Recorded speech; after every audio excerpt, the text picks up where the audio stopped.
Koydular bir yola bizi, nereye diye soran yok. Sattılar bir pula bizi, kime diye soran yok.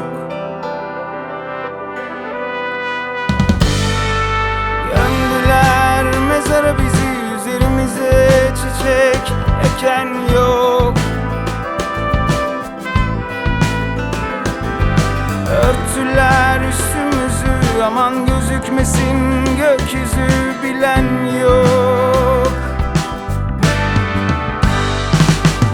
Her şeyin başı ben miyim, ya da ben bu olayda neredeyim? Hadi açıkla ya da konuşma.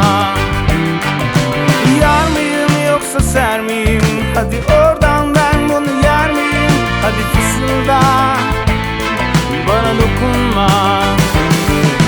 Her şeyin başı ben miyim, ya da ben bu olayda neredeyim? Hadi açıkla ya da konuşma.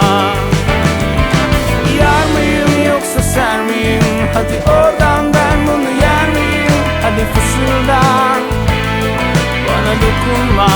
40 yıl yaşa, oh, 40 yıl yaşa, oh, 40 yıl yaşa.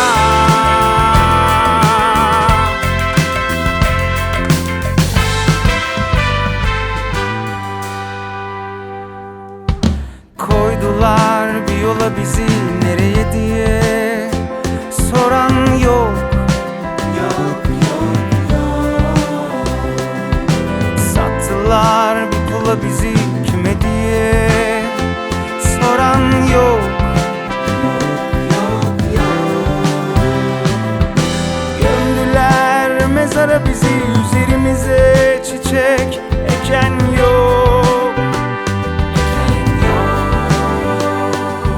Örtüler üstümüzü, aman gözükmesin gökyüzü,